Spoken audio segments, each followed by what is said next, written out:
We'll kick things off today with some things you may have missed while you were watching something else last night. The defending World Series champs don't need this kind of news. However, Ranger Nation learned yesterday of a possible delay for opening day for World Series MVP Corey Seager. Why? Because he needs surgery on a sports hernia. This was a condition that had popped up last year. They thought they could rest and wait it out, but apparently, according to the Rangers and according to some of the sound that came in yesterday, we have some concern now in Arlington. And before we react to it, let's listen to what Chris Young had to say on what's happening with his star infielder. Corey Seager underwent surgery today for a left sports hernia repair. It was something that was manifested towards the end of the season. The original thought was that with rest, it would hopefully subside over the course of the offseason. We feel good about this surgery, the recovery timeline, and his ability to be ready, hopefully by opening day, but I don't want to make any strong commitments to that. But the concern level is not very high. I guess that's encouraging news for sure, but whenever there's a surgical procedure involved, there's understandable hand-wringing, and you can speak to this having gone through this thing. Yes, well, in 2008, during the World Series, just like with Seager, I was hurt, and it was actually the same thing, that sports hernia. What actually happens is that your lower abdominal muscles, they rip from your pelvis. Are you really kidding me? I mean, they were flying, both of them, on me, and I went into the offseason. I mean, I played the whole entire World Series hurt. It was horrible. But went into the offseason, they said, yeah, you should rest it.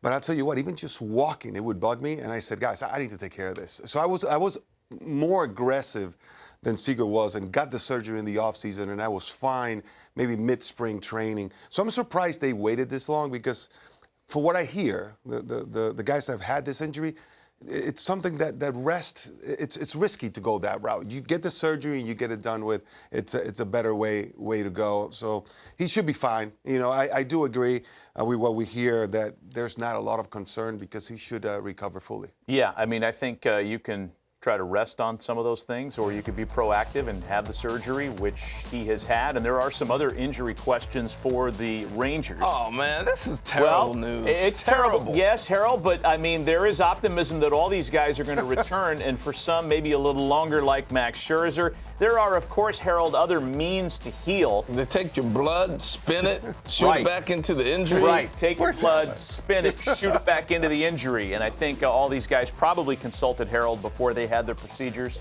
and they're going to be back, hopefully, by opening day for Corey Seager, and a little delay for the rest of the group. Let's talk about Adam Frazier now, because he's going to join us on the program. And it seems that if you want to turn around your season, you sign Adam Frazier. Ask the Orioles. He was a big part of their division championship last year in the AL East. He has signed a one-year deal with the Kansas City Royals, who very sneakily, Los, very kind of below the radar, have added some veteran players to the pitching staff, most notably guys like Waka, Lugo, Nick Anderson. This is an improved team over last year's version. And we kind of speculated about this on the program yesterday. I'm curious your thoughts. In a wide-open AL Central, where are the Royals for you? I'm telling you, yesterday I was looking at this division. I'm thinking to myself, man, the Kansas City Royals, they may be a force to be reckoned with. By the way, you're talking about adding Frazier and how he has been one of those key parts on turnaround teams. About Will Smith as well. Like, we know what he brings to the table. That's right. I mean, you're talking about having a lucky charm and actually doing, your job there at the back end of the bullpen. This ball club looks very good, Matty. So I would not be surprised if they are in the mix in the Central. So this is a huge change. But when you look at all the additions, I'm thinking about Waka. I know what he's capable of doing, Seth Lugo, and Hunter Renfroe. I mean, there's some thump in that bat. This is a ball club that could certainly contend for a title in the Central. I mean, we wouldn't even dream of saying that last season. But I am looking at this ball club and say, these guys can play. Yeah, and, it started, I think, last year with the Chapman trade with the Rangers, and that deal kind of got them moving in the right direction. They had kind of bottomed out in June, and everybody that was a borderline prospect seemingly got a chance at the big league level. They didn't have any outfield productivity. Pasquatch was hurt. Salprez was hurt. So they gave everybody an audition. They gave everybody a look. They saw what they had. They've assessed it. They've added to the pitching staff. Look, I think that even if they had just signed Lugo and Waka, you could call it a pretty good offseason.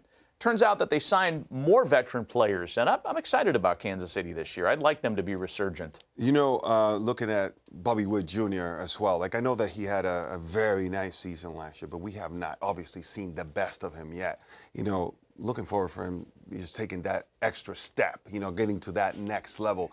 You know, we are like, man, you're asking a little too much out of Bobby Witt Jr. No, but that's the type of talent that he is. Yeah. This is an intriguing ball club. I mean, I know the Twins are in there, but hey, watch out for the Kansas City Royals. I would not be surprised if they are in the fight. I think so. Speaking of the Twins, we're going to have Griffin Jacks on the program a little bit later on. And the last thing we want to update you on while you were watching something else last night, Jock Peterson's Diamondbacks arrangement becomes official. He had a press conference in the desert. A very familiar part of the world for Jock, who has spent so many years now in the NL West. And here is Peterson on his new fit with the D-backs. Yeah, this is a special group of Diamondbacks baseball. They've always done the little things right, and now they've added some these young superstars that are changing the game, stealing bases, hitting home runs. They're electric out there, and I want to be a part of it. I've been in a lot of playoff games and kind of understand, I guess, the chaos that goes on, and can help. Help any way I can, but they were as close as you can get to winning. So it'd be nice to help them push it over, but we got a lot of work to do.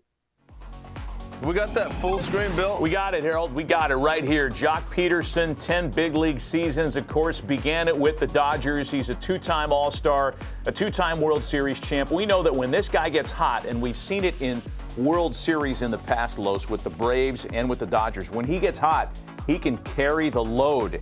And that's the kind of thing that the Diamondbacks are banking on with his signing in the desert. Let's take a look at a projected lineup. Yeah, this Jock, when he was wearing the pearls, it was a thing. He's a guy that players kind of rally around. Yes, the splits are exaggerated. You know, he doesn't get a lot of opportunities against left-handed pitching, but so what?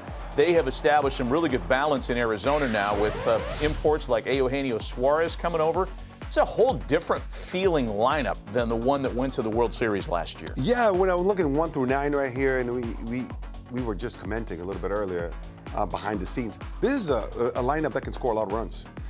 And again, Corbin Carroll showed us a lot. Ketel Marte, just an absolute force. Gabriel Moreno, one of those guys that could really blossom. And Gurriel, don't forget about him. Geraldo Perdomo, another guy that if he comes into his own, we've seen him also go into spurts of having incredible, weeks at a time where he was just absolutely just scorching hot. This lineup could really, really do the job and put a lot of runs across the board. Now, would they contend? That's a difficult division, Matty. I'll tell you, that's a very difficult division.